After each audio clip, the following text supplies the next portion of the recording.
Тази сутрин продължава. Вчера партиите трябваше да подпишат декларация за това, че няма да ползват тролове, особено в предизборната си кампания, когато под различни политически публикации се появяват какви ли не коментари, било то положителни, отрицателни. Разбира се, троловете не пишат само под политически публикации своите си коментари, но за това, че няма да ползват тролове, се обявиха ГЕРБ, БСП, Реформаторския блок, Патриотичния фронт и Български демократичен център. Идеята е на Антони Тренчев от Реформаторския блок. Той е наш гост тази сутрин. Добро утро. Добро утро. Но при нас пък е и Светослав Белемезов от АБВ. АБВ, Атака и ДПС не подписаха тази декларация. Въпросът е защо? Господин Белемезов.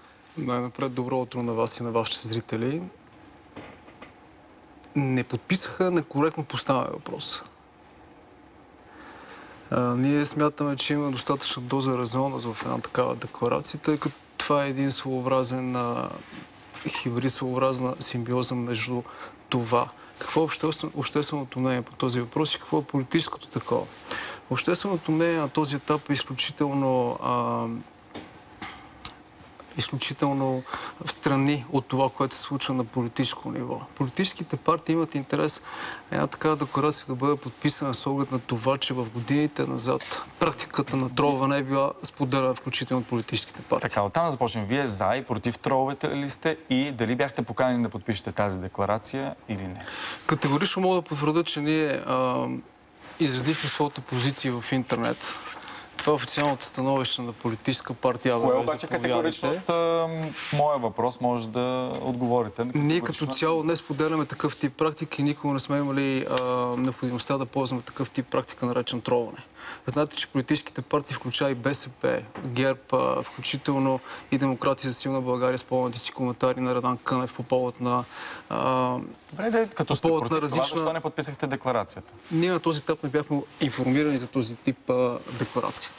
Това, което мога да кажа, че всъщност на нашето внимание беше сведена програмата за един семинар, който е по темата, който се провел във вторник. Но вследствие на това какво решение е било взето на този семинар и поради това, че ние не сме имали необходимост не сме имали възможността да присъстваме на него, означава, че тази декларация била коментирана индиректно с нас.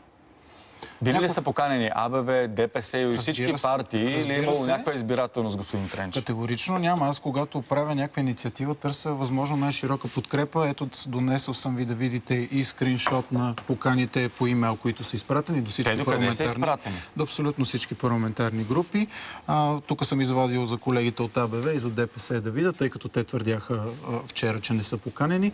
Ама и ДПС вчера казаха, защото големия скандал всъщност не стана от това кой е подписал и кой не. Ето тук ще помоля точно това е изместването на темата, което няма да позволя аз да направя. Дали са били поканени или не са били поканени? Поканени. Аз съм изпратил имейл по надлежния път, говорил съм с парламентарните секретари в стаите на съответните групи. В случая на ДПС съм говорил и с колегата Хамид Хамид, който е единствения, който аз познавам лично. Говорил съм 3 пъти с него на темата. Той каза, че не представлява интерес за него и за неговите колеги. Оттам нататъка да добавя и да кажа, че декларацията е от отворен тип, така че всеки, който от тук нататък иска да се присъедини, е повече от добре дошъл да го направи. Но според мен тук е много важно да направим разграничението, това, което вие казахте. Новината от вчера не е, че някой не я е подписал или че някой не е поканен. Освен че не е вярно. Истинската новина е, че 5 партии, които го подписахме, го направихме в един доста оперативен порядък, доста експедитивно. Нещо, което започна като журналистическо разследване на вас, конкретно в това студио, ние бяхме заедно.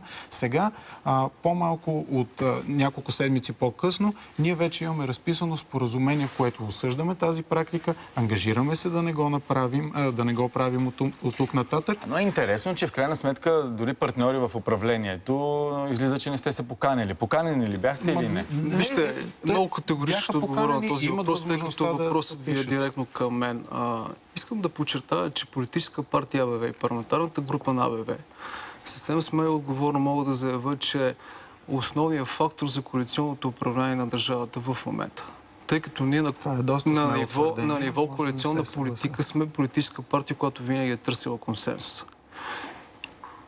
Презюмирам, задавам един въпрос. Ако сме политическа партия, която търси максимална политическа подкрепа по своите проекти и консенсус политически, би ли следвало, когато има една инициатива интересна, още повече от политическа партия, която участва в формата на управление на държавата, ние да се отнесем с неуважение към нея. Искам да потвърда още веднъж. Да, обаче сега пак не ми отговаряте конкретно, защото аз питам конкретно още веднъж, не против троловете, например. Ние не сме били информирани за подписването на декларацията, тъй като отново заявявам, че по поканата на господин Тренчев не е имало възможност наш представител да бъде включен в семинара, който е проведен във вторник. На базата на който покана за кръгла маса. Естествено, ние вчера подписахме партиите, които обещахме на кръгла маса. Ние нямаше как да знаем, че вследствие на една такава кръгла маса е формиран проект за декларация. Вижте, това не е съществено. Декларацията е отворена, те могат да това не е съществено.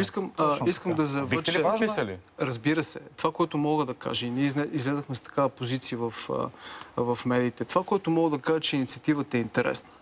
Инициативата припокрива, пак казвам, общественото и политическото мнение по въпроса. Ние сме политическа партия, която изключително много осъжда неконкурентно водене на парламентарна, т.е. на предизборни кампании.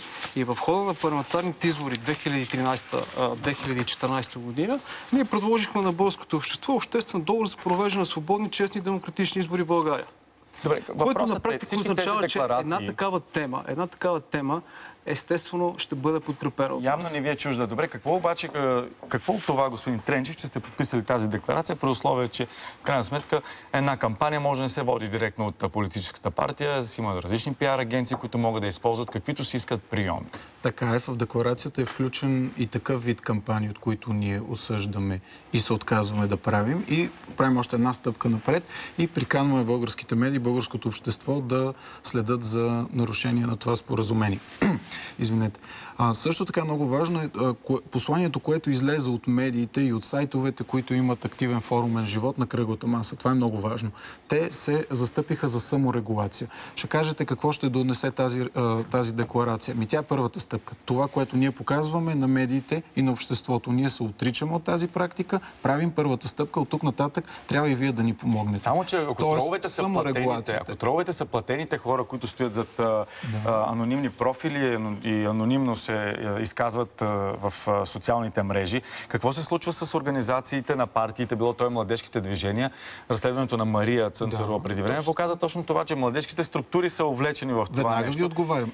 Те не са наричани младежки тролове, просто тук извършват политическа дейност. Ролята на медиите на саморегулацията. Предложих се един цял набор от технически решения на как да се преборим с този проблем. Веднъж интелигентни самоучещи се филтри, подобни на спам филтрите, които всички ние имаме в имейлите. По-активна премодерация, т.е. преди да излезе конкретния коментар, да има човек, който да го отсява. По-активна постмодерация, вече когато е един коментар, той да подлежи на рецензия. Извинявайте, моето мнение по въпроса като страна, която е малко по-встрани от този процес, на този етап, тъй като колегата Тренчев очевидно има особен афинитет към темата.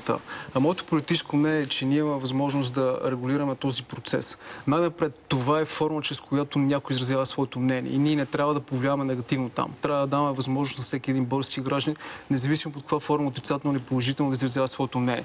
На втория етап обаче, когато този процес е регулиран, когато този процес е организиран, било то от политически поддръжници на масово ниво, било то от физически лица, които по презумпция правят такъв тип дейност много активно в интернет, или пък на организирано ниво, когато някоя политическа партия плаща на компания да извърши такъв тип дейност, то ние осъждаме тази практика много остро.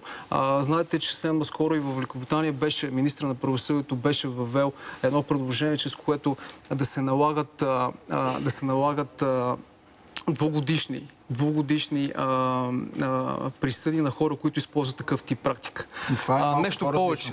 Това е малко по-различно. Вижте, може ли да бъде прието с закон по някакъв начин това, което е... Закон за интернет. Закон за интернет би помогнал в тази посока изключително много. Е тежката артилерия, която би следвало да използваме, когато другите технологичните решения не биха решили проблема. За законодателна инициатива може да става само в частта, където анонимни онлайн тролове извършват дейности, които са и офлайн наказуеми. Това са клевета, това е език на омраза, това са обиди. Какво ни пишат хората, които най-вероятно не са и тролове в нашата Фейсбук страница? Партиите са се отказали от троловете толкова, колкото и от купуването на гласове. защото и глупуването на гласа дори беше извинявайте, господин Тренчев, има превентивен елемент в цялото това нещо, защото когато в една такава декларация партиите наистина се откажат и аз пак потвърждавам, че ние ще подпишем тази декларация. Превентивният елемент е на лице. Това е една първоначална стъпка, в която бихме могли всички ние да противодействаме на този процес.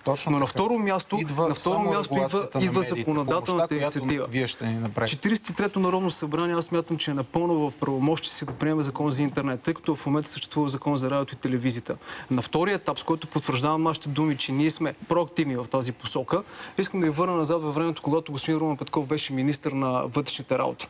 Ако си спомняте, ученици от професионалната гимназия Джон Атанасов създадоха един сайт, който да бъде към сайта на Главна дирекция борба с организираната престъпност, който сайт да противодейства по някакъв начин и да подава сигнали за интернет престъпления. В тази посока би могло да се работи изключително много, включително и с сектор криминални престъпления, компютърни престъпления и интелектуална собственост. Един закон за интернет, той трябва да е много по-широко спектърен от това, което в момента говорим. То действително има нужда от регулация, има нужда от правила, има големи недомислици, например в онлайн търговията, така че инициативите тук действително са реални и те могат да направят голяма разлика за българския гражданин. Това е следващата стъпка, която ние ще направим, когато излезем от дебата. Последно пак да питам, наистина поканихте ли абсолютно всички партии, освен на тази кръгла маса?